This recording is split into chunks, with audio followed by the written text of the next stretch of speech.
Bom, pessoal, antes da gente iniciar o estudo dos capítulos da noite de hoje, eu sou o Juliano, eu sou um dos voluntários da Casa de Estudos Espíritas Novo Alvorecer, da cidade de São Sebastião, São Paulo. Este é o nosso estudo do livro Brasil, Coração do Mundo, Pátria do Evangelho, ditado pelo Espírito Humberto de Campos, ao médium Francisco Cândido Xavier. Nosso intuito com esse estudo não é finalizar a questão, não é bater o martelo sobre algumas ponderações, é simplesmente podermos aprender um pouco mais sobre a nossa pátria, sobre esta obra, sobre os desígnios e as conduções, né, da espiritualidade, né, nesse nosso país e, consequentemente, a gente aprender como os espíritos da Pleiade de Jesus atuam nos outros países, nas outras nações também, né? Então, sejam bem-vindos ao nosso estudo. Na noite de hoje é o capítulo, deixa eu ver aqui, 19, 20 e 21. É isso, Rita? Estou certo? O 19 é a Independência, o capítulo 20, Dom Pedro II, e o capítulo 21, o fim do primeiro reinado. Tá? Sejam todos bem-vindos mais uma vez. E Rita, te passo a palavra para conduzir o estudo de hoje. Obrigada, Juliano. Boa noite a todas e a todos. Hoje nós vamos estudar esses 3 capítulos, que são capítulos bem interessantes. Capítulo 19, que é o capítulo, né, intitulado como A Independência, ele começa falando sobre todo o movimento da emancipação, né, do Brasil, que ele já percorria, assim, o Brasil afora. Porém, Humberto de Campos, ele nos deixa bem claro que o Rio de Janeiro, daquela época, ele era o celeiro, assim, onde estavam ligados os espíritos da parte que tinham mais poder intelectual mesmo, né, onde se concentravam no Brasil os espíritos reencarnados que tinham essa facilidade intelectual. E, de uma certa forma, não só facilidade intelectual, mas também eram espíritos que estavam mais acessíveis a receber as instruções, a inspiração dos planos mais altos. Tanto que ele fala que, assim, que o Rio de Janeiro ele era o cérebro, né, do país. Então, a função ali daquelas pessoas que viviam ali naquele momento histórico era realmente de impulsionar toda essa parte intelectual do Brasil.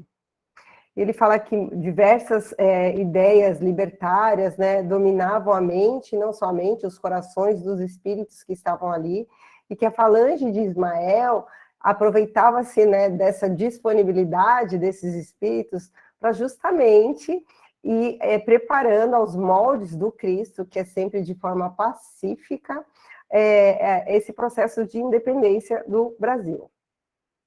Para os brasileiros daquela época, Dom Pedro I, ele era o símbolo de libertador, né? Lembrando que a gente já estudou, que o pai dele voltou para Portugal, e ele ficou com a incumbência aqui de governar o país.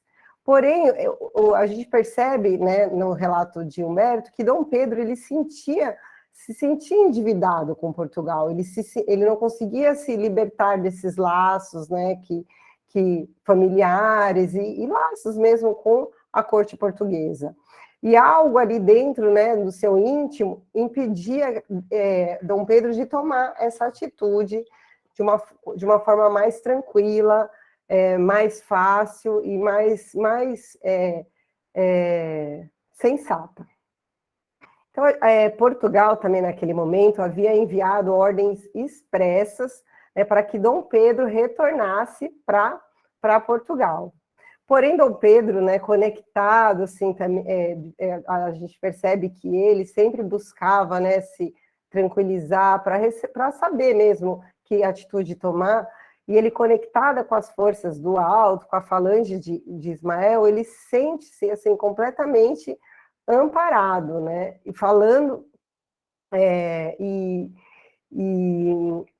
e sente-se fortificado para completar essa obra de emancipação. Então, a gente observa que ele tinha essa missão de dar início, né, de completar essa obra de emancipação, e de vez em quando ele titubeava por conta dessa dívida, desses laços que ele tinha, mas a todo momento a falange ali de Ismael, e toda oportunidade que tinha, o amparava para fortalecer dentro dele essa verdade, e para que ele realmente se sentisse seguro o suficiente para tomar esse tipo de decisão, que era a emancipação da pátria do Evangelho.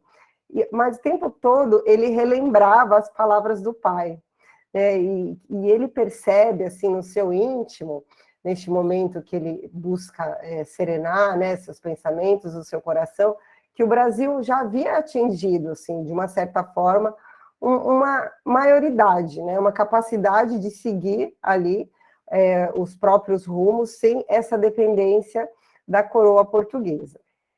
Então, Humberto nos relata que todo o movimento organizado, sobretudo o movimento organizado por Jorge de Alvilés, para obrigar a Dom Pedro voltar para Portugal. E ele fala também que os cariocas, né, o pessoal que vivia ali no Rio, ficou todo mundo do lado de Dom Pedro e se reuniram, né, com ele a favor dessa emancipação, aproveitando também dessa oportunidade. Só que é óbvio, né, que os ânimos estavam super exaltados, e então começou a surgir aquele perigo eminente de guerra civil, de confusão, de dor, de tristeza. E aí a gente, lá no comecinho, Humberto deixou muito claro, e nós sabemos, né, que o cristianismo jamais prega qualquer tipo de violência, que o intuito era chegar nessa emancipação sem que haja qualquer tipo de derramamento de sangue, qualquer tipo de dor. Então, as mães, né, que viviam ali no Rio, as mães desses homens que estavam ao lado de Dom Pedro, dispostos a tudo para chegar a independência do Brasil, começam a orar de forma fervorosa, pedindo que o Cristo, que Deus auxiliasse para que as coisas não chegassem nesse ponto. Então, Humberto fala que os clamores, né, das mães em desespero chegaram diretamente no coração de Ismael. Eu achei interessante, porque provavelmente ninguém ali estava rezando para Ismael, né? A gente, até porque ninguém tinha conhecimento que Ismael é o anjo protetor do Brasil. Mas a gente percebe que, como o motivo da oração estava ligado a um projeto que foi designado a Ismael como responsabilidade, os clamores chegavam diretamente em seu coração, como para que ele fosse mesmo um intermediário, para que ele pudesse agir alicerçado no amor de Jesus, mas sem que esse clamor não tenha chegado no Cristo. É óbvio que chegou, Mas a gente observa também aqui uma coisa que eu achei bem interessante, como a pedagogia do Cristo, né?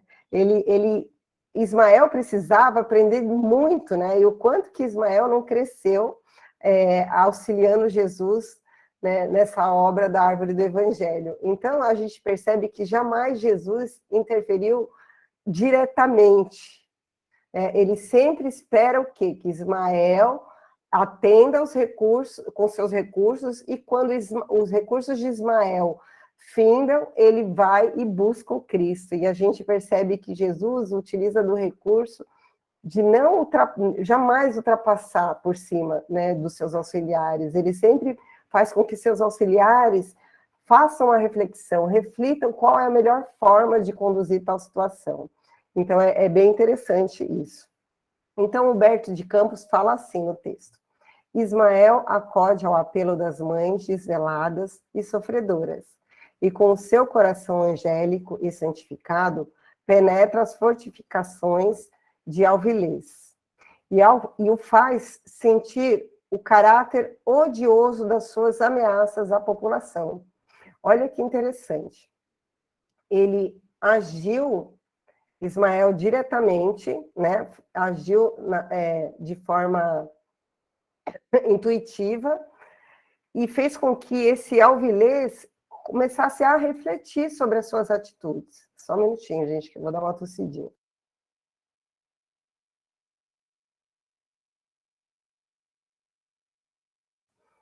E então, Humberto fala que, na verdade, sem nenhum tiro, sem nenhuma força, o chefe, né, português obedeceu com humildade a intimação do príncipe Dom Pedro e acabou retirando ali as tropas da Baía da margem de Guanabara. Desculpa, gente, peraí.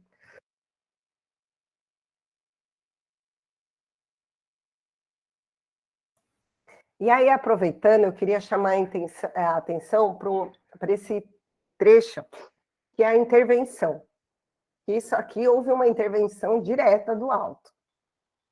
E eu vou, então, compartilhar aqui com vocês rapidinho. Peraí, tá?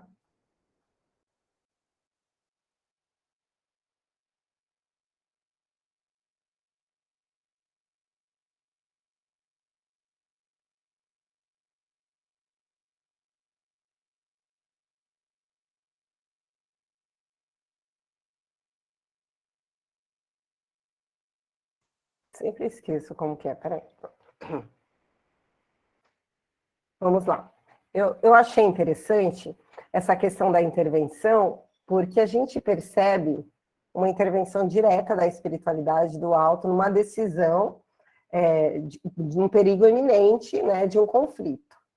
Mas aí eu fui lá no Livro dos Espíritos, na questão 459, Kardec pergunta assim para os espíritos: influem os espíritos em nossos pensamentos, em nossos atos? E aí os espíritos respondem: mais do que imaginais, pois com bastante frequência são eles que vos dirigem. E aí Kardec pergunta, na questão já 525, assim: os espíritos exercem influência sobre os acontecimentos da vida?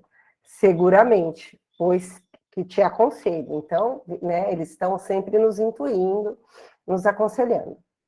E aí, na 525A, ele fala assim: exerce essa influência de outra maneira, além dos pensamentos que sugerem, ou seja, tem uma ação direta sobre a realização das coisas?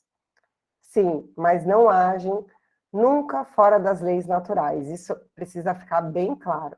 E aí tem um comentário de Kardec, que toda vez que era um assunto, a gente percebe no Livro dos Espíritos, bem polêmico, que poderia causar, levar uma falsa interpretação, Kardec sempre teve esse cuidado de comentar. Pensamos erradamente que a ação dos espíritos só deve manifestar-se por fenômenos extraordinários. Desejaríamos que viessem em nosso auxílio através de milagres e sempre os representamos armados de uma varinha mágica. Mas assim não é. E eis porque a sua intervenção nos parece oculta. E o que se faz pelo seu concurso nos parece inteiramente natural.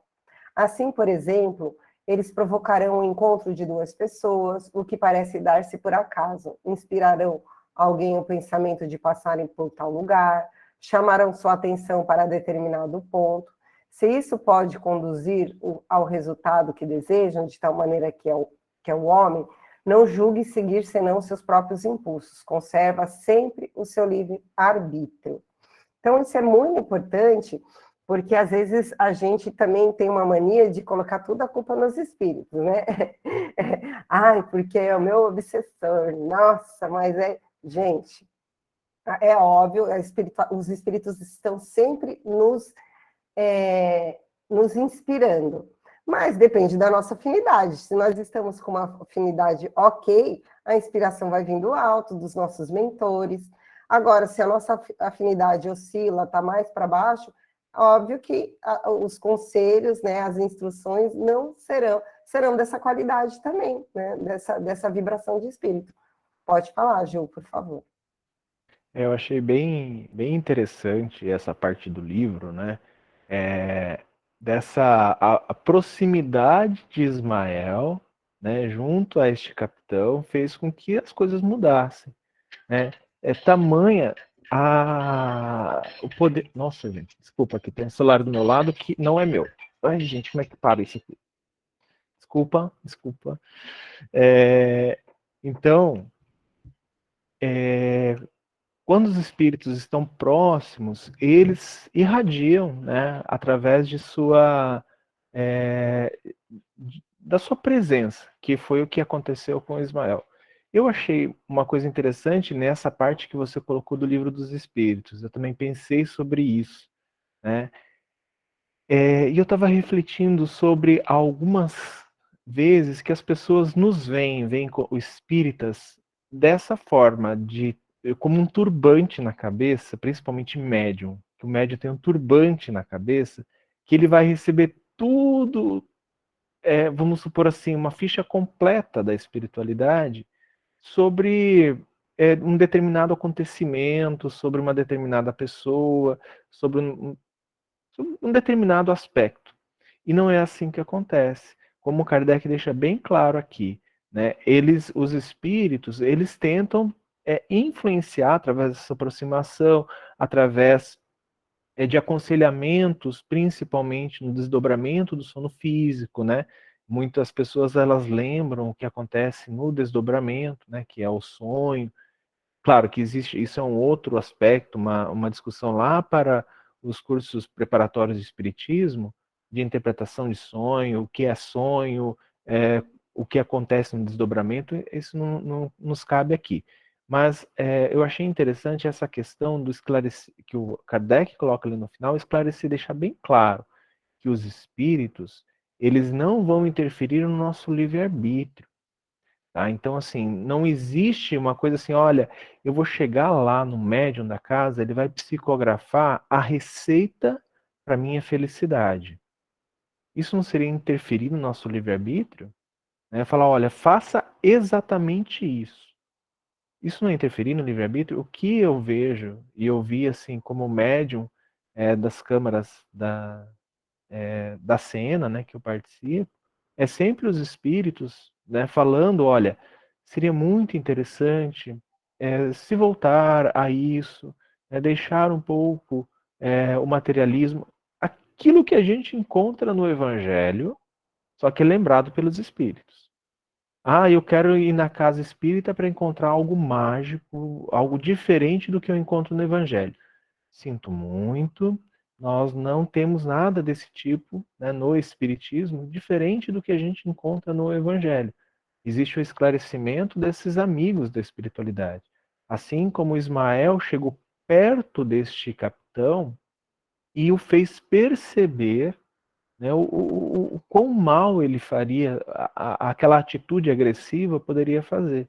Então, este livre-arbítrio ele não é tolhido a momento algum, nem mesmo por um espírito angélico como Ismael, né? Então, esse capitão poderia ter tomado uma atitude diversa? Poderia, mas ainda bem que ele estava pelo menos um pouco alinhado e não e recebeu, né? E recebeu essa influenciação do nosso guia espiritual como nação, né? Exatamente, Ju, isso é bem importante. Nós temos, assim, vários relatos nos evangelhos sobre a interferência direta dos espíritos, direta mesmo, na vida aqui dos encarnados, né? A gente tem lá a história sobre a libertação de Pedro, quando ele estava preso. Nós temos o próprio nosso lar, né? O André Luiz, quando já estava equilibrado, trabalhando magneticamente na água, né? Magnetizando a água do novo companheiro da sua esposa, para que ele pudesse se refazer e para que a família tivesse um pouquinho mais de tranquilidade. E mesmo assim, e é muito importante essa questão do livre-arbítrio, lembrando mais uma influência, que se existe uma influência maior do que essa, somente diretamente de Deus, do encontro de Emmanuel, né? Emmanuel não, que era Emmanuel, Públio Lentulus, com o próprio Cristo, né? E o Cristo lhe dando opção. Você pode agora já encurtar o seu caminho para o crescimento espiritual, é óbvio, através do seu esforço, me seguir e aprender, enfim, ou você vai sofrer por muitos e muitos e muitos, enfim, né? Sofrer, padeceu tudo que Emmanuel, a gente sabe da história dele, mas até a influência de um Cristo, né? Que deve ser uma das maiores influências com exceção de Deus, jamais pode interferir na decisão que só cabe a nós mesmos, né? Sem interferência das nossas escolhas. Então, vamos lá. Continuando, Humberto relata todo esse sentimento de gratidão e os elogios que eram dirigidos a Dom Pedro. Então, realmente, o povo brasileiro estava muito grato, né, por Dom Pedro ter ficado, por essa decisão dele de comandar e de preparar a independência, e tudo isso chegava a Dom Pedro. E aí ele faz no texto, no capítulo, uma breve menção sobre aquele momento histórico, que é o dia do fico, que nós conhecemos, que eu acredito que não precisa entrar aqui em detalhe. E ele faz uma observação importante sobre a figura de José Bonifácio, como sendo uma das figuras de maior destaque ali que compunham os homens, como ele fala, os homens eminentes da época. Então a gente observa que ele relata ali alguns homens, entre eles José Bonifácio. Eu vou falar aqui rapidinho sobre uma pesquisa que eu fiz, que ele era um liberal e defensor, se eu estiver errada, Clara e Adriana, por gentileza, me ajudem, defensor da monarquia constitucional. José Bonifácio sustentava algumas ideias para o desenvolvimento do Brasil, defendia a civilização dos índios, a abolição gradual dos escravos e a criação das escolas de ensino técnico. Ele organizou o primeiro ministério da história do Brasil, a pedido do príncipe regente, que era Dom Pedro, que era o Ministério da Independência. Ficou com as pastas do Império dos Estrangeiros, dirigiu a política interna e externa do Brasil, orientando-o para a separação de Portugal. E, além de José Bonifácio, ele destaca também os nomes de Gonçalves Ledo, que era um jornalista na época, Frei Francisco de Santa Teresa Jesus Sampaio, e José Clemente Pereira, que era um magistrado, um advogado. Esses foram os grandes propulsores, segundo Humberto de Campos, ali, né, do processo de independência. Eram as grandes mentes que também, além de intelectuais, eles recebiam um auxílio muito grande do alto para poder fortalecer aí essa decisão de Dom Pedro. Humberto fala assim: todavia, se a ação desses abnegados condutores do povo se fazia sentir desde Minas até o Rio Grande do Sul, o predomínio dos portugueses, desde a Bahia até a Amazônia, representava sério obstáculo ao incremento e à consolidação do ideal emancipacionista. Então, a gente observa que, apesar do trabalho de serem os condutores, eu achei interessante essa palavra que Humberto usou, porque de condutor, de conduzir tanto o pensamento, né, o grupo, né, de pensamento ali da época, mas também eles eram os condutores das ideias que vinham do alto, e junto com as ideias que faziam parte do seu arcabouço, né, de conhecimento, eles faziam esse papel. Então, aí ele fala de toda a resistência que estava dos grupos de portugueses, que ficava mais para a parte do norte ali do país, nordeste, norte, e da decisão do governo, né, do príncipe regente, de contratar os serviços de uma tropa mercenária do Lord Cochrane, que ficava ali na costa da Bahia. E aí ele conta relata tudo o que acontece, que ali vira um campo de guerra, né? Ele coloca assim para a gente no texto: verdadeiro sacrifício se impõe os mensageiros de Ismael, que se multiplicam em todos os setores com o objetivo de conciliar seus irmãos encarnados, dentro da harmonia e paz, sempre com a finalidade de preservar a unidade territorial do Brasil, para que se não fragmentasse o coração geográfico do mundo, que é ali, né, a Amazônia, tal. A gente percebe que esse momento a Falange de Ismael teve um trabalho gigantesco, né, se espalhou pelo Brasil para justamente acalmar a mente e o coração, os corações de todos os encarnados que estavam ali, para encontrar o que? A pacificação. Porque nós percebemos o quanto era importante essa unidade no Brasil, né? Porque a fragmentação ela ia completamente em desencontro à proposta do Cristo, que era de união, de fraternidade. E isso a gente percebe uma preocupação grande.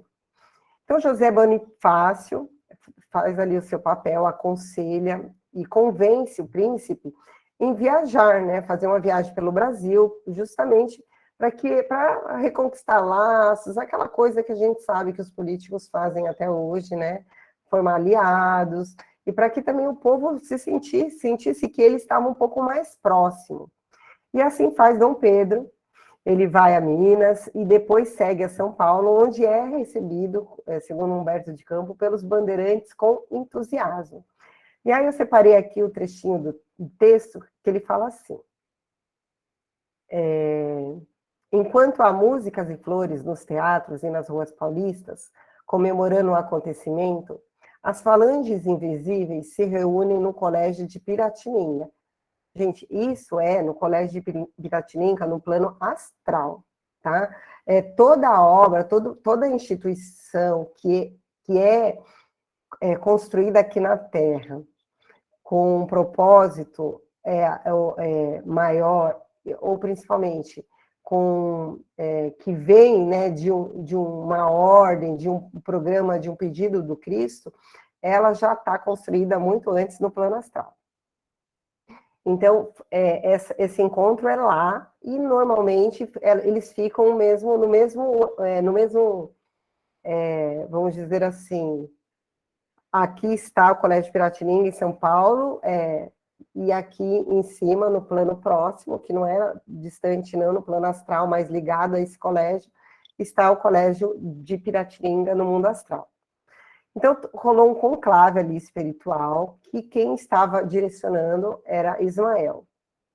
E aí ele fala que ele deixa irradiar a luz misericordiosa do seu coração. Ali se encontram heróis de todas as lutas, maranhenses, pernambucanas, mineiras e paulistas, ouvindo-lhe a palavra cheia de ponderações e de ensinamentos. Terminando a sua alocução, pontilhada de grande sabedoria, o mensageiro de Jesus sentenciou: a independência do Brasil, meus irmãos, já se encontra definitivamente proclamada, desde 1808. Ninguém lhe podia negar ou retirar essa liberdade. A emancipação da pátria do Evangelho consolidou-se, porém, com os fatos verificados nesses últimos dias. E para não quebrarmos a força dos costumes terrenos, escolheremos agora uma data que assinale aos pósteros essa liberdade indestrutível. E aí, dirigindo-se a Tiradentes, lembrando que ele começou a ajudar Ismael, ele falou: o nosso irmão, martirizado há alguns anos pela grande causa, acompanhará Dom Pedro em seu regresso ao Rio. E ainda na terra generosa de São Paulo, auxiliará o seu coração no grito supremo de liberdade. Uniremos, assim, mais uma vez, as duas grandes oficinas do progresso da pátria, para que sejam as registradoras do inesquecível acontecimento dos fatos da história. O grito de emancipação partiu das montanhas e deverá encontrar aqui o seu eco realizador. Agora, todos nós que aqui nos reunimos no Sagrado Colégio de Piratininga, elevemos a Deus o nosso coração em prece pelo bem do Brasil. Então, aqui, né, mais uma interferência, porque a gente, lá o Humberto deixou bem claro no começo do capítulo, que o Dom Pedro ele queria fazer isso, mas ele não conseguia, né? Ele estava ali contido. E aí Tiradentes deu aquela mãozinha espiritual, através de uma intuição e fortalecendo, né, a confiança dele, para que ele tomasse essa atitude. Então, Tiradentes acompanha Dom Pedro nesse momento histórico, do Grito da Independência ou Morte, que a gente conhece tudo. E Humberto encerra falando assim: eis porque o 7 de setembro, com escassos comentários da história oficial, que considerava a independência já realizada nas proclamações do 1º de agosto de 1822, passou a memória da nacionalidade inteira como o Dia da Pátria e data inovidável da sua liberdade. Este fato, despercebido da maioria dos estudiosos, representa a adesão intuitiva do povo aos elevados desígnios do mundo espiritual. Achei isso interessante, né? Eles escolheram um dia, e foi o dia que, isso aqui é imaginação minha, tá? Foi um dia que a espiritualidade, de forma grandiosa, né, e conduzida por Ismael e pelo Cristo, fez um trabalho magnífico para que todos sentissem no seu íntimo que o Brasil estava realmente, definitivamente, independente da coroa portuguesa. Então, eu acredito que teve uma chuva, né, de luz que deve ter tocado aí os corações, e todo mundo realmente sentiu que o novo alvorecer estava surgindo aí, né, no Brasil e nos corações de quem viveu isso. Pode falar, Ju. Eu achei interessante isso também, associado àquela questão, né, eu acho que a gente até conversou sobre isso nos primeiros capítulos, do formato do Brasil, que parecia um coração. Aí a gente se pergunta, mas o Cristo não sabe que o coração é só uma bomba que bombeia, né? Todo o sangue para o nosso organismo, né? Mas eu estava analisando, eu estava lendo hoje à tarde, eu estava analisando, e assim, muitas pessoas ainda associam o coração, né? Não o chakra cardíaco, não estou dizendo isso, mas o coração a algo portador dos sentimentos, que seria o órgão portador dos sentimentos. E não o cérebro, não o chakra cardíaco. Né? Então, eu acho assim que se eu perguntar para algumas pessoas da minha convivência, qual órgão do seu corpo você acha que tem os sentimentos, né? Tem as emoções e tal? É no coração, porque é aqui que eu sinto. Né? Então, lá no Espiritismo, a gente aprende de uma forma diferente sobre isso. Mas o Cristo com certeza sabia disso. Né? Mas, se a gente for perguntar para essas pessoas, a grande maioria acredita nisso. Então, o símbolo para a gente é o coração. O coração é o símbolo que nós temos no nosso corpo que simboliza esses sentimentos. Então, o Cristo vai falar a nossa linguagem, não a linguagem dos Cristos, né? Não aquilo que ele já tem como entendimento. E da mesma forma, Rita, eu vejo este símbolo do 7 de setembro. Né? Para as pessoas, elas precisavam de um símbolo, mesmo que o Humberto, né, nesse capítulo, ela fala, olha, isso já tinha se consolidado a independência antes disso. No mês anterior, né, agosto, que ele menciona. Mas o 7 de setembro é importante para que as pessoas levem isso como um símbolo, como uma bandeira, e recordem isso como um sentimento, esse sentimento que você falou sobre a liberdade, sobre essa nossa alforria, né, de trabalhar como nação, de existir como nação independente da nossa pátria mãe, que é Portugal. Esse é o meu entendimento.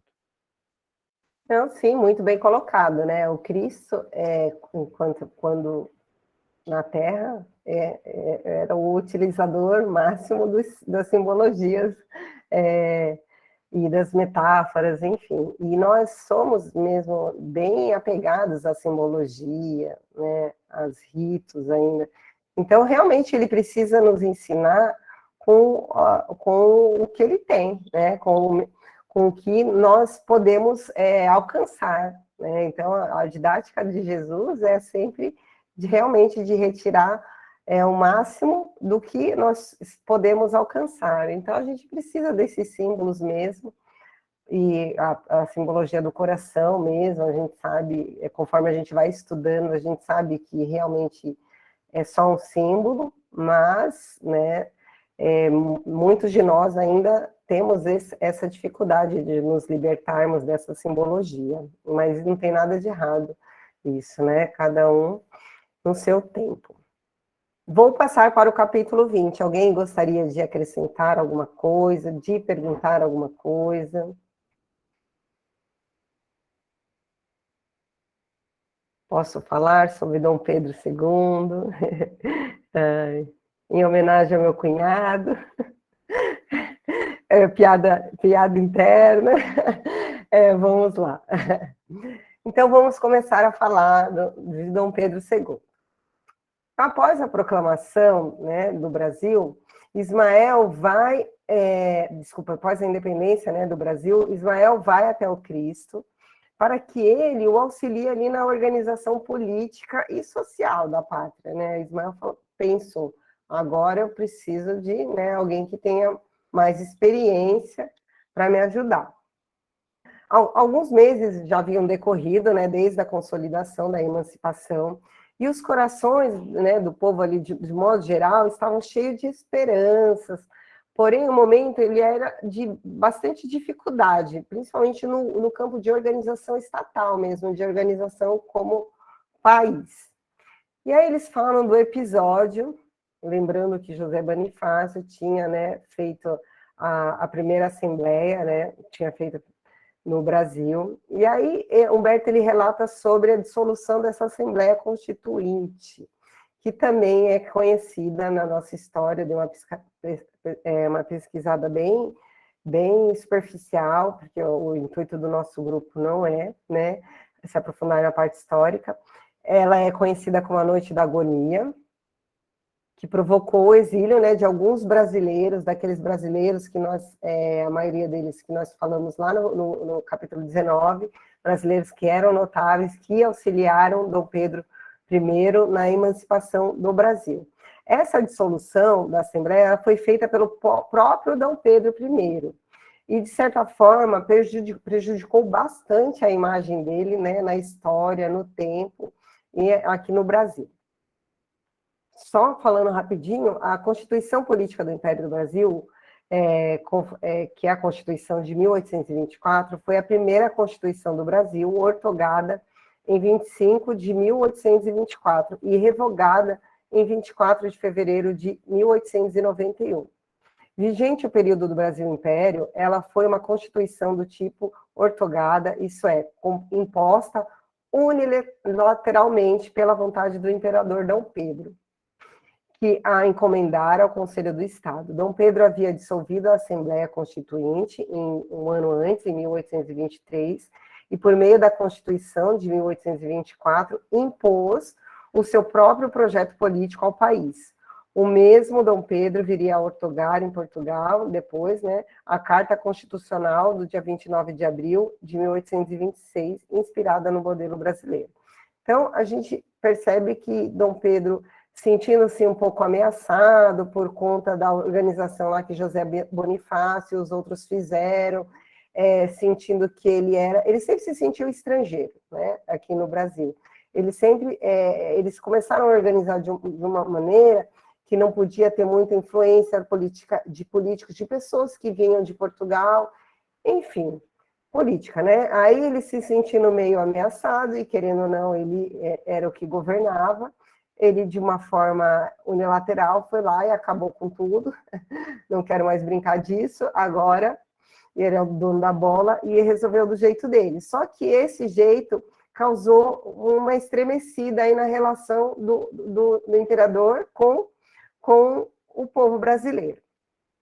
Então, Ismael, ele conversa com o Cristo, né, Jesus, e pede auxílio, conversa assim, de uma forma confidente, né, clamando o Cristo misericórdia para que auxiliasse ele, o povo brasileiro, para que as coisas entrassem nos eixos.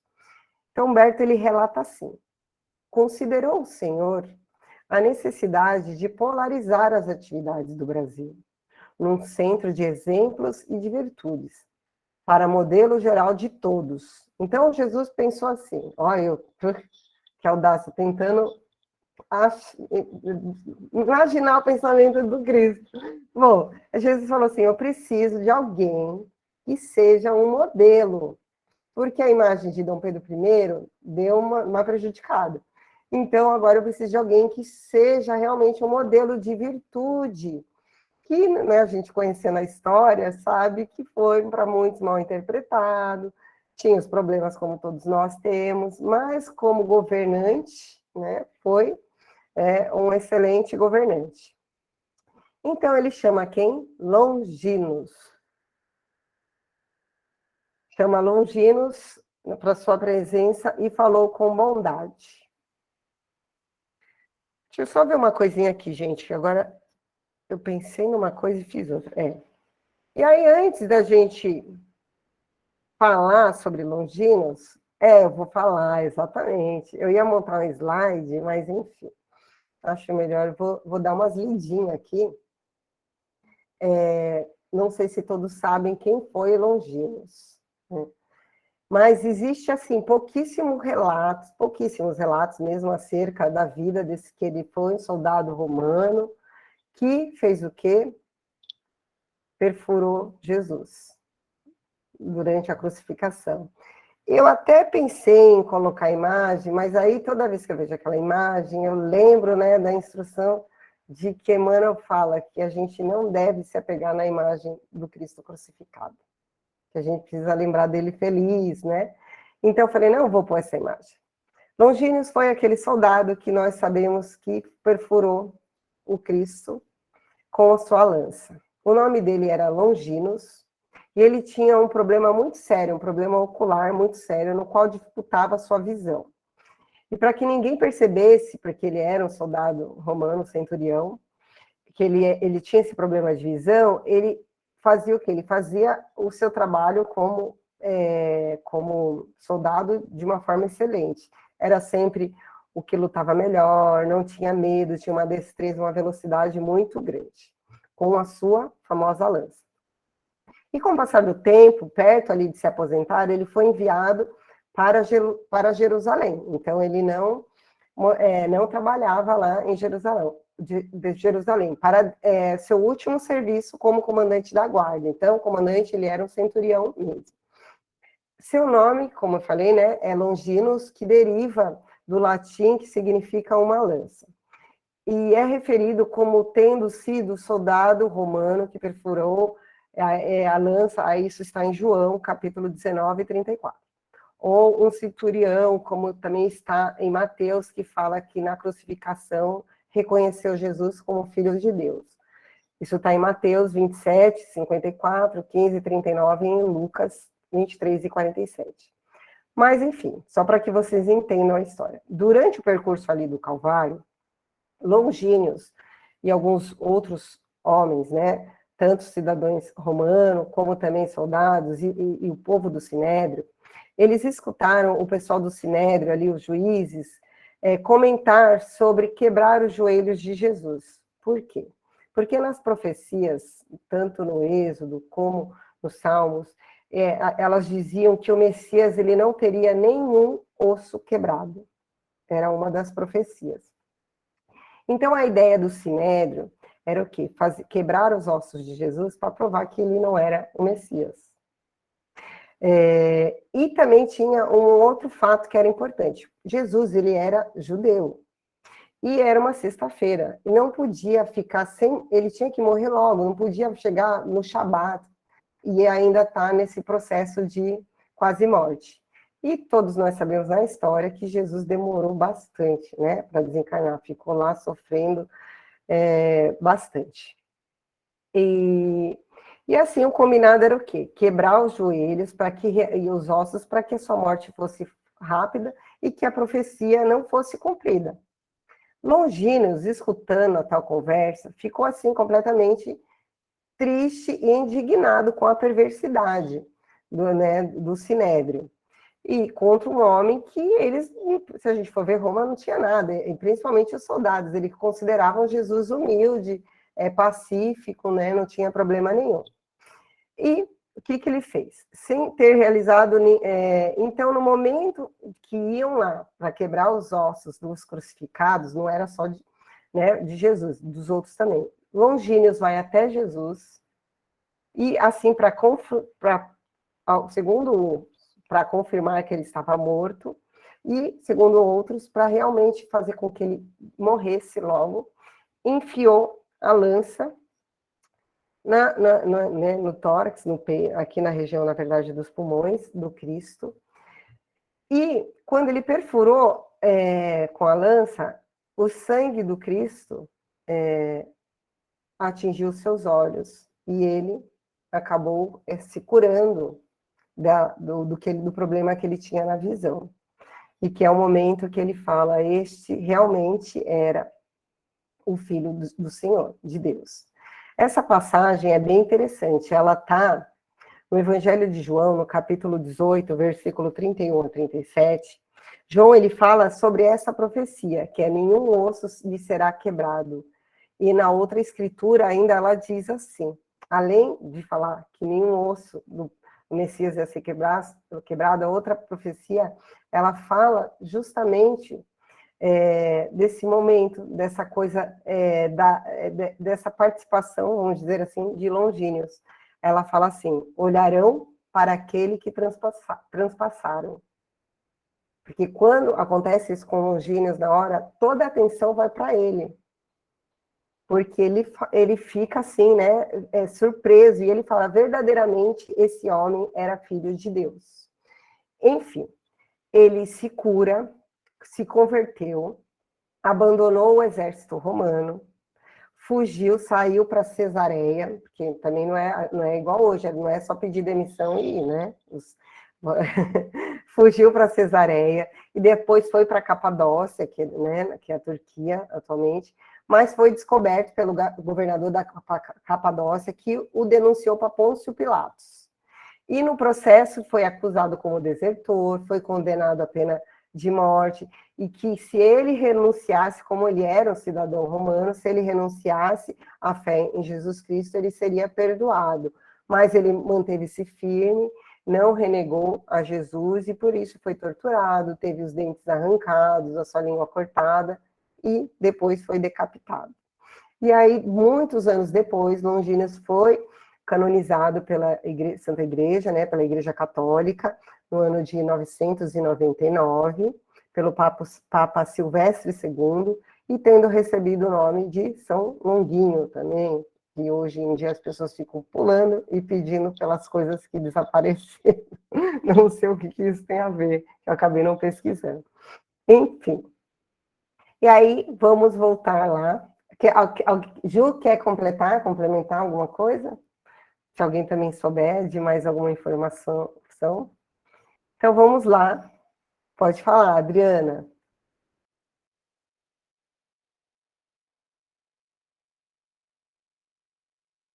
Estão me ouvindo? Tá, Sim. porque a câmera tá ruim, viu? Então, é o seguinte, eu queria dar uma complementada sobre a questão do Dom Pedro. Dom Pedro I, ele enfrentou, né, muitas insatisfações populares, porque quando ele outorgou a Constituição de 1824, né, a palavra outorgada quer dizer imposta, tá? Ele cria, além disso, um chamado partido. Ai, meu Deus, não é partido, não. Oh, meu Deus, moderador, alguma coisa moderador. E aí, esse. Eu vou chamar de partido, mas não é partido, não me fuja a palavra agora. Poder. Tá? Poder, isso, o poder moderador. Ele criou o poder moderador, aonde ele podia fazer o que ele quisesse, inclusive dissolver a Assembleia Constituinte. E isso ia contra todos os princípios iluministas da Revolução Francesa, da independência dos Estados Unidos, que regiam as constituições de países que se tornariam independentes. Né? Então, era como se o povo tivesse concordado com a independência e ele tivesse meio que pisado na bola nesse aspecto. Somado a isso, a vida particular dele, né? O caso dele com a Marquesa de Santos, Domitila de Castro, que o tornou muito impopular, né? Então, esses fatores colaboraram muito para que a população, quer dizer, desse munição para que os seus inimigos o puxassem o tapete, até porque o rei de Portugal já estava na Berlinda, ele não seria nunca rei do Brasil, porque ele tinha um reino de Portugal para assumir, e logo após a Revolução, mesmo a família real já estando lá em Portugal, eles iriam exigir a volta de Dom Pedro I para Portugal. Tá ok? Só para dar essa complementada aí. Muito obrigada, Adriana. Excelente complementada. Então vamos voltar lá. Aí Jesus, né, pensa, eu preciso de alguém como centro de exemplo de virtude e chama Longinos. Então o Cristo fala assim. Gente, eu vou ler aqui na íntegra, eu não tive a audácia de resumir a fala do Cristo, tá? Longinos. Entre as nações do orbe terrestre, organizei o Brasil como o coração do mundo.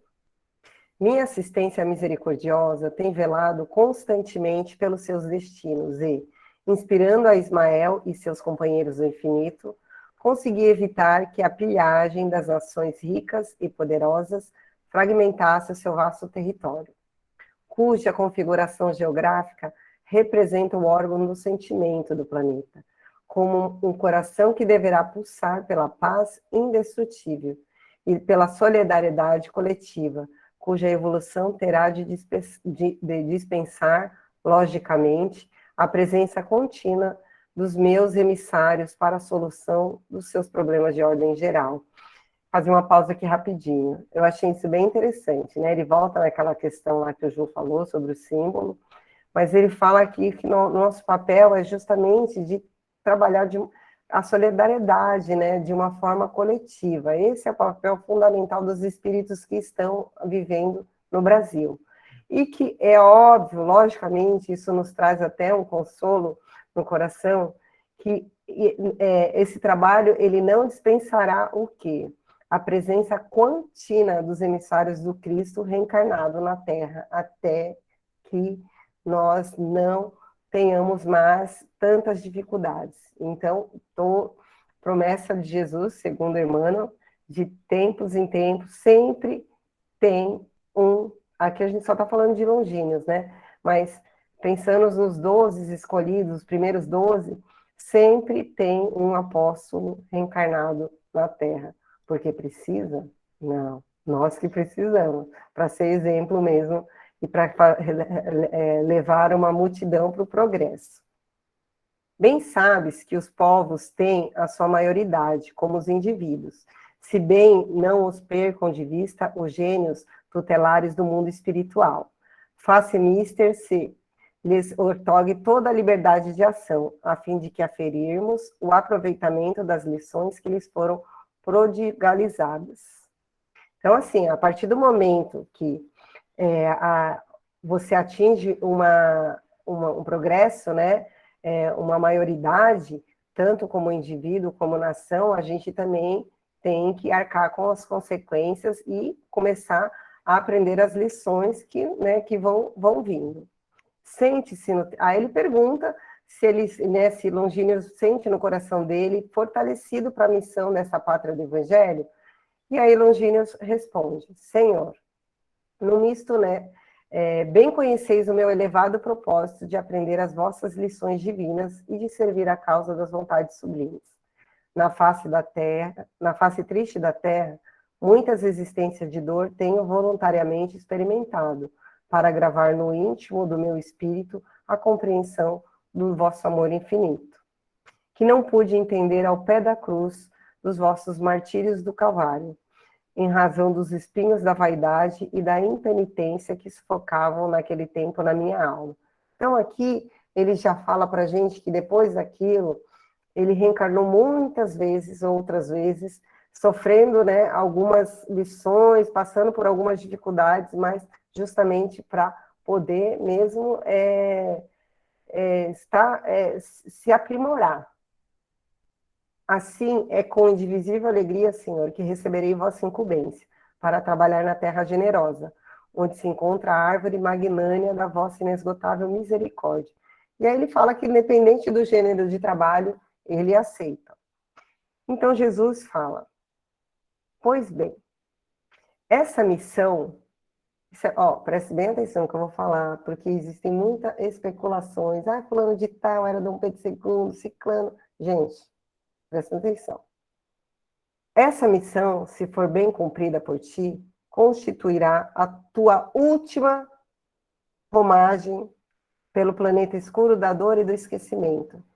Não é que a Terra é um planeta, é a reencarnação, né? Que é um momento de dor e de esquecimento, porque além da gente esquecer as coisas ruins, graças a Deus, mas a gente esquece também as coisas boas, né? O quanto a gente já conquistou, por isso que tem esse problema de quedas. A tarefa será daquelas que requerem a máxima de renúncias e devotamentos. Serás imperador do Brasil, até que ele atinja sua perfeita maioridade como nação. Concentrarás o poder e a autoridade para beneficiar os teus filhos. Agora prestem atenção. Mas não me falaram isso, eu tenho certeza que eu não combinei isso antes de reencarnar, eu tenho certeza.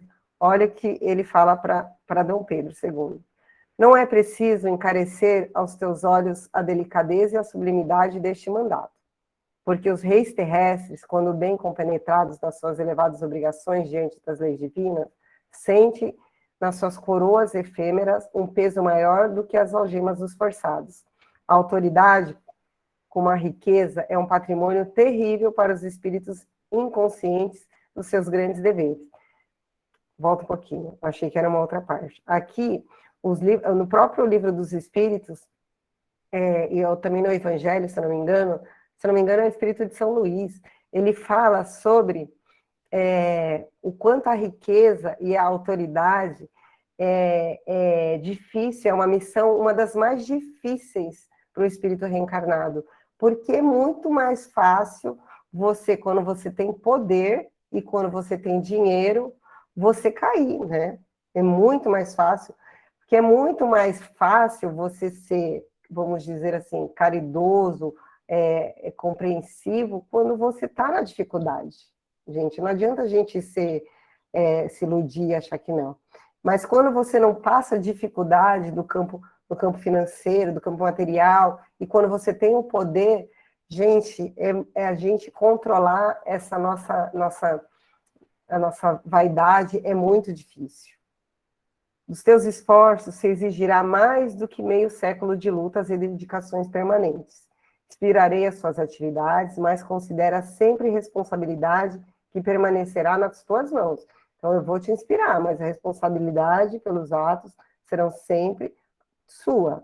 Ampara os fracos, os desvalidos, corrige as leis déspotas, inaugura um novo período de progresso moral. Institui por toda parte o regime de respeito, e aí ele vai dando, né, todo o aconselhamento para que Dom Pedro II faça o seu trabalho, né?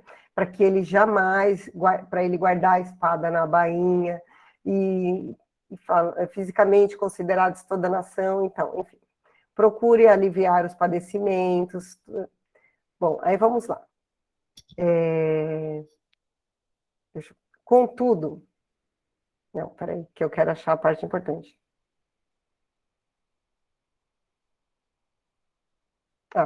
Fisicamente consideradas, todas as nações constituem patrimônio comum da humanidade. O Brasil menosprezado saberei providenciar que sejam devidamente restabelecido o princípio da justiça, da fraternidade universal. Procura aliviar o padecimento daqueles que sofrem nos martírios do cativeiro, cuja abolição se verificará nos últimos tempos do teu reinado. Tuas lides terminarão no fim deste século. E não deveis, aí que eu falo, né? Ele foi muito claro sobre a missão e sobre o que ele ia colher, que era ingratidão. Não deveis esperar a gratidão dos teus companheiros. Ao fim dela será alijado da tua posição por aqueles mesmo a quem proporcionares os elementos de cultura e liberdade. As mãos aduladoras que buscarem a proteção das tuas voltarão aos teus palácios transitórios, para assinar o decreto da tua expulsão do solo abençoado, onde semearás o respeito e a honra e o amor e o dever, com as lágrimas redentoras dos teus sacrifícios. Contudo, amparei-te-ei o coração nos angustiosos transes do teu último resgate no planeta das sombras. Nos dias de amargura final, minha luz descerá sobre os teus cabelos brancos, santificando a tua morte. Conserva tuas esperanças na minha misericórdia, porque se observares as minhas recomendações, não cairá uma gota de sangue no instante amargo em que experimentares o teu coração igualmente trespassado pelo gládio da ingratidão. A posteridade, porém, saberá descobrir as marcas dos teus passos na terra, para se firmar no roteiro da paz e da missão evangélica do Brasil. E realmente, né, a gente conhecendo a história, a gente muito tempo depois é que Dom Pedro II foi percebida a importância que ele teve, né, para esse processo de crescimento, para essa independência mesmo do Brasil, o quanto que ele foi um bom governante, um bom imperador, e aí Humberto fala, né, que uma coisa importante que eu quero trazer uma passagem de Emmanuel aqui, ele fala assim, ele nasceria no ramo, prestem atenção, no ramo enfermo da família dos Braganças, enfermo de doente. Mas todas as enfermidades têm na alma as suas raízes profundas. Se muitas vezes parece permanecer a herança psicológica, é que o sagrado instituto da família, dentro das leis das afinidades, frequentemente se perpetua no infinito do tempo. Os antepassados e seus descendentes, espiritualmente considerados, são, às vezes, as mesmas figuras sob nomes variados na árvore genealógica, obedecendo aos sábios dispositivos da lei da reencarnação. Gente, eu acho que esse momento ele deu licença para Emmanuel, que escreveu isso daí, né? Que isso é Emmanuel. E eu achei bem interessante, e aí eu fui lá no Pensamento e Vida, que é o capítulo que o Emmanuel fala justamente sobre a família, que é o capítulo 12. É bem interessante, viu, gente? Ele fala assim, vou ler só uns trechinhos, tá? É assim que na esfera do grupo consanguíneo, o espírito reencarnado segue ao encontro dos laços que entreteceu para si próprio, na linha mental em que lhe caracterizam as tendências. Aí, como Humberto colocou aqui, e como Emmanuel fala, a chamada hereditariedade psicológica é, por isso, de algum modo, a natural aglutinação dos espíritos que se afinam nas mesmas atividades e inclinações. E aí ele fala, conclui, a tara familiar, por esse motivo, é resultante da conjugação de débitos, situando-nos no plano genético enfermiço que merecemos, à face dos nossos compromissos com o mundo e com a vida. Dessa forma, somos impelidos a padecer o retorno dos nossos reflexos tóxicos através das pessoas da nossa parentela, que nos devolvem para aflitivos processos de sofrimento. Temos, assim, no grupo doméstico, os laços de elevação e alegria, que já conseguimos tecer por intermédio do amor louvável vivido, mas também as algemas do constrangimento e aversão, nas quais recolhemos de volta os clichês inquietantes que nós mesmos plasmamos na memória do destino e que necessitamos desfazer à custa de trabalho e sacrifício, paciência e humildade. Recursos novos com que faremos nova produção de reflexos espirituais, suscetíveis de anular os efeitos da nossa conduta anterior, conturbada e infeliz. Então, Longínquos não veio só para ser o Dom Pedro II, mas também para resgatar, né, alguns problemas que ele tinha no campo aqui, né, alguns problemas que ele tinha tecido, como diz Emmanuel aí, né, no tempo e no espaço. Pode falar, Ju. Eu acho bem interessante essa explicação do Cristo, né?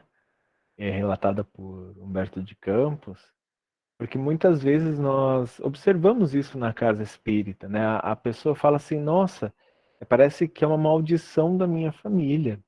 Esse sentimento, ou essa atitude, este comportamento segue desde os meus bisavós, tataravós, até agora, né? Eu estou repetindo a mesma coisa do meu tataravô, segundo informações da minha avó, da minha mãe, enfim, de algum parente. Essa explicação no Humberto, né, no caso do Cristo, de que provavelmente, né, são os mesmos personagens, só em tempos diferentes, né? Não estou dizendo que você foi seu tataravô ou bisavô, enfim, isso não nos cabe descobrir nesse momento. Nesse momento, você é este espírito aqui encarnado, precisando aprender, como todos nós, os caminhos de volta a Deus, né? O caminho do Evangelho. Mas é claro que a gente vai repetir os mesmos padrões, né? Como a Rita leu nesse capítulo fantástico do Pensamento em Vida, nós estamos inseridos naquele campo vibracional, naquele campo de vibração, e é por isso que a gente vem aqui para a Terra para aprender, né, com a afinidade que nós temos ali, a trabalhar situações que envolvem aquele campo vibracional, aquele campo de emoções, de sentimentos. E muitas vezes ele é a nossa herança, né? Porque nós deixamos, quando fomos uma existência pregressa, nós fomos outra personalidade, outra pessoa aqui no planeta, e nós deixamos isso como herança para a nossa família, né? No caso, os nossos filhos, nossos descendentes, e nós retornamos para o mesmo seio familiar para trabalhar justamente aquelas questões que nós não conseguimos trabalhar enquanto estávamos aqui na outra existência. Obrigado, Rita. Exatamente, Ju. E Humberto, ele termina falando, né, achei interessante que foi assim que Longinos preparou a sua volta na Terra depois de outras existências tecidas também de abnegação edificante em favor da humanidade. Então, se vê que ele vinha já de outras encarnações trabalhando em prol ao Cristo, né, do Cristo, da causa do Cristo, e nasceu, né, no dia 2 de dezembro, no ventre, né, da nossa querida Maria Dona Leopoldina, que é a esposa virtuosa, né, de Dom Pedro I, e Humberto encerra falando que ele seria para o Brasil, né, o grande imperador, e que na expressão dos seus próprios adversários seria o maior de todos os republicanos que nós já tivemos, né, na pátria. Se alguém quiser comentar, o capítulo 21, eu realmente trabalhei pouca coisa, assim, não tem muita coisa, ainda dá tempinho antes da gente iniciar o 21, que é o fim do primeiro reinado. Alguém quer falar alguma coisa? Acho que dá para a gente seguir, né? Então, vamos lá. O capítulo 21, que está intitulado como o fim do primeiro reinado, eu achei interessante, já grifei assim a primeira parte, peguei do Humberto de Campos, ele fala assim: um dos traços característicos do povo brasileiro é o seu profundo amor à liberdade. Eu acho que até hoje, né?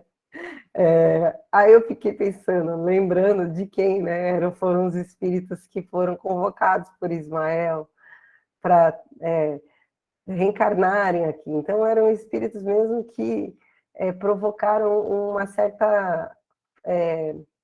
retiraram muita liberdade, né? Ou que sofreram mesmo essa falta de liberdade intelectual, de expressão científica, né? Na época do Santo Ofício.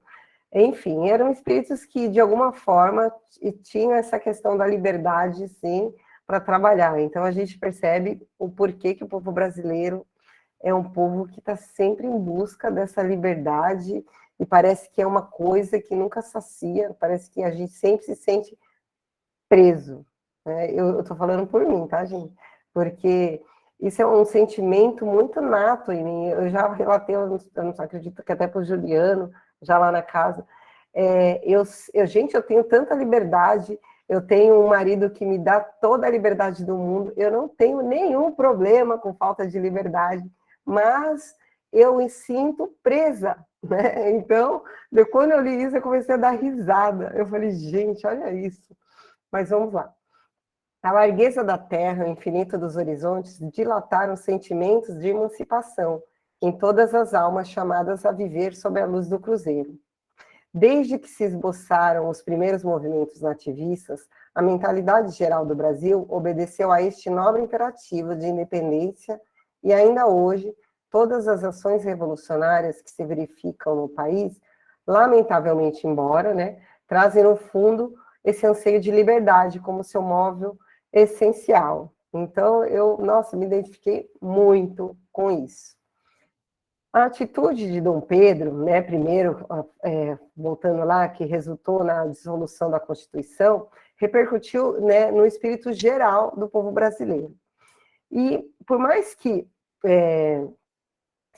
ignorasse que vinha a ser uma Constituição boa e justa, o povo a reclamava, né, dentro do seu conhecimento intuitivo, acerca da transformação do tempo. Então, o povo estava ali reclamando, não estava aceitando todos aqueles pontos que foram bem importantes que a Adriana citou aqui para a gente, sobre o comportamento, a conduta de Dom Pedro, que nós conhecemos já, né?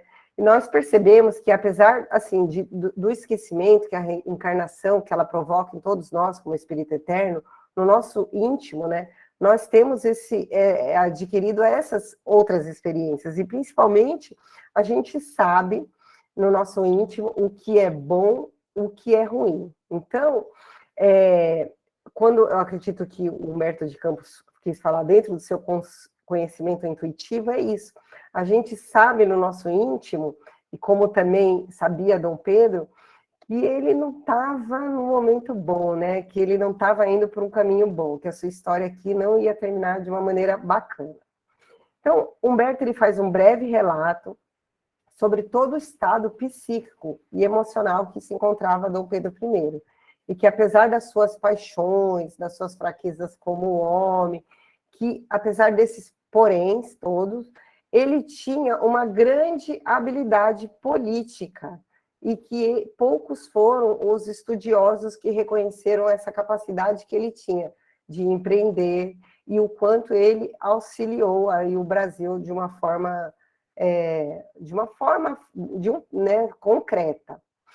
Ele fala da postura diante, né, do espírito de renúncia, ele fala muito bem, né, desse espírito de renúncia, e nós conhecemos da Dona Maria Leopoldina, o quanto ela contribuiu, né, para que realmente o papel dela foi fundamental, né, para que Dom Pedro fizesse um bom trabalho, mas que nos momentos em que o coração de Dom Pedro estava conectado, toda vez que ele estava conectado com as ideias mais generosas, era o momento que a falange de Ismael buscava inspirá-lo. A gente observa que nesse período, Dom Pedro ele oscilava bastante, assim, né? Ele tinha os momentos ruins, de baixa, a sua popularidade estava baixa, então a sua vibração baixava. Então foi uma época que Ismael tinha um pouco de dificuldade de inspirá-lo ele através da Dona Maria Leopoldina, que era um espírito que a gente percebe que estava um pouco na frente ali de progresso espiritual, mas a qualquer momento que Dom Pedro ali alcançava um pouquinho, melhorava um pouquinho sua vibração, Ismael procurava inspirá-lo para que ele assinasse decretos, formalizasse, né, deixassem as coisas um pouquinho mais organizadas no Brasil. E aí ele fala que o abismo que foi criado, né, com essa dissolução da Assembleia e a atitude também do exílio, né, aquele grupo do que era conhecido como os Andradas, afastou a população de Dom Pedro I, provocando, né, além disso, uma série de rebeliões. Então começou no Brasil uma série de rebeliões contra mesmo ao governo de Dom Pedro. E ele fala de algumas rebeliões famosas, inclusive sobre da província de Cisplatina e da sua anexação indébita, né, que foi influenciada pela nossa querida Dona Carlota Joaquina, e fala do trabalho que teve, que eu achei interessante, dos benfeitores espirituais, porque não estava na programação do Cristo essa parte. O Brasil já estava ali com o seu território todo certinho, todo programado, e não estava na programação do Cristo aclopar, anexar essa parte territorial. Então, ele fala de todo o trabalho de influência espiritual mesmo, que os benfeitores fizeram nos gabinetes políticos da época, para restabelecer as coisas, para que as coisas voltassem para os eixos, né? Aí ele fala assim, os mensageiros de Jesus difundiram o mais largo conceito de fraternidade dentro da pátria do Cruzeiro, onde todo o povo guarda a tradição da solidariedade e da autonomia. A realidade é que Ismael triunfa sempre. E apesar das primeiras vitórias das armas brasileiras, a província cisplatina, que não era produto elaborado pela pátria do Evangelho, nem fruto do trabalho dos portugueses, se separava definitivamente do coração geográfico do mundo, graças à mediação pacífica da Inglaterra para formar o território que veio a constituir a República do Uruguai. Então, a gente observa uma coisa assim bem importante. Quando não está na programação do Cristo, de Deus, e, gente, o negócio aparentemente pode ter um aspecto de vitória, né? Ai, o mal está vencendo, ai, nossa, essa coisa resultou. Mas se não está na programação, a gente precisa se tranquilizar, porque as coisas se ajeitarão no momento certo. E aí ele relata todo o processo dos últimos acontecimentos que antecederam o processo de abdicação, né, do trono, da renúncia de Dom Pedro I. E aí ele fala assim, depois da meia-noite, preferiu ficar só na quietude do seu gabinete, ali. Atentou no patrimônio das suas experiências, através do silêncio e da sombra. A voz de seu pai, já na vida livre dos espaços, né, desencarnado, lhe falava brandamente o coração. Gente, olha isso, que coisa interessante, né? Dom Pedro estava já, né, querendo tomar essa decisão, buscou acalmar, procurar um lugar tranquilo, buscou o deserto, né, que a gente vê bastante no Evangelho, e às vezes a gente quer buscar esse deserto de forma literal. Não, o deserto o que o deserto representa? A tranquilidade, a conexão com Deus, né? O momento que você tem para você realmente pensar sobre suas atitudes, sobre seu comportamento diante da vida, sem interferências externas. Então, Dom Pedro procurou ali o deserto e escutou a voz do pai, né? Que já havia desencarnado, em seu coração, no seu íntimo. Os mensageiros de Ismael, auxiliando-lhe o cérebro esgotado na solução do grande problema, e às 2h da madrugada do 7 de abril, então Ismael ali trabalhando, os mensageiros, né, da equipe de Ismael trabalhando, ajudando Dom Pedro, sem ouvir sequer os seus ministros e conselheiro, abdicava na pessoa de filho de Dom Pedro de Alcântara, e contava então 5 anos que ficaria sob a esclarecida tutela de José Bonifácio. Então, a gente sabe que Dom Pedro I abdicou e deixou como tutor, né, já que Dom Pedro II só tinha 5 anos, né, deixou como tutor José Bonifácio. De manhã, já o ex-imperador do Brasil, com sua família, estava a bordo da nau inglesa, e de onde se transferiu para, através dos oceanos, ser conduzidos aos mesmos triunfos da generosa ideia de liberdade. Então, a gente observa nesse capítulo, eu resumi do resumo, porque realmente eu achei que ele falou bastante coisa de parte histórica. Na minha visão, eu não acho, se pode ser que tenha passado algo importante, se alguém quiser completar, mas ele fala bastante, né, das pessoas, dessa guerra aí, da província de Cisplatina, mas o que me deixou, o que chamou mais atenção mesmo, foi a gente percebe que o Brasil, enquanto monarquia, quando a gente andar um pouquinho mais no livro, vocês vão perceber mais ainda, o quanto era a interferência do alto quando o Brasil realmente ele estava regido aqui na Terra, né, pela monarquia, por só uma pessoa. Era muito mais fácil a espiritualidade interferir, escolher quem que vai reencarnar, e auxiliar de forma direta também, não que eles não estejam auxiliando, né? Lógico que eles estão, mas imagina ter que escolher, e qual é o caso do Brasil, 15 espíritos para reencarnar, como para serem candidatos a presidente da República, por exemplo, né? Então,